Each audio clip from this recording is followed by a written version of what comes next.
হাঁটু ব্যথা নিয়ে যদি কোনো বাচ্চা পেশেন্ট আসে, যেটি আমরা সাসপেক্ট করি অ্যাকিউট হেমাটোজেনাস অস্টিওমাইলাইটিস, মানে বোনসের বা হাড্ডির কোনো প্রদাহ কিনা, সেক্ষেত্রে কিন্তু আমরা 4টা জিনিস খেয়াল রাখি। তো প্রথমে হচ্ছে বয়স, যেমন 2 থেকে 6 বছরের বাচ্চাদের ক্ষেত্রে কিন্তু এটা সবথেকে বেশি হয়, কারণ এই বয়সের বাচ্চাদের কিন্তু শরীরে রোগ প্রতিরোধ ক্ষমতা বা ইমিউনিটি কিন্তু কম।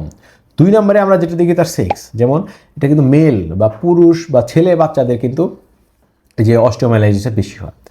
আর 3 নম্বরে আমরা যেটা দেখি সেটা হচ্ছে লোকেশন, কোন জায়গায় ব্যথাটা হচ্ছে। বিশেষ করে অস্টিওমাইলাইটিসের যদি পেন বা সাসপেক্ট করি, এটা কিন্তু জয়েন্টের আশেপাশে হয়। আমাদের চেম্বারে কিন্তু সবথেকে বেশি আসে হাঁটুর আশেপাশে, মানে হাঁটুর কিছু উপরে বা হাঁটু থেকে কিছু নিচে, এই জায়গাটাকে বেশি আসে, মানে মেটাফাইসিস আমরা মেডিকেলের ভাষায় বলি। যে কোনো লম্বা হাড্ডির একেবারে প্রান্তের দিকে কিন্তু এই ইনফেকশনটা বেশি হয়। আর সর্বশেষ যে জিনিসটা আমরা দেখি, তার একটা আমরা হিস্ট্রি নিই, যে তার গলা ব্যথার কোনো হিস্ট্রি আছে কিনা, পিন পেকে বা কোনো কিছু ফুটা হয়ে শরীরে আঘাত ফুটা খাইছে এরকম কোনো হিস্ট্রি আছে কিনা, তার নিউট্রিশন, তার খাবার দাবারের কী অবস্থা, এই সবগুলো কিন্তু আমরা হিস্ট্রি নিয়ে আমরা সাসপেক্ট করি যে তার অস্টিওমাইলাইটিস বা প্রদাহ, হাড্ডির যে প্রদাহ, এটার দিকে যাচ্ছে কিনা।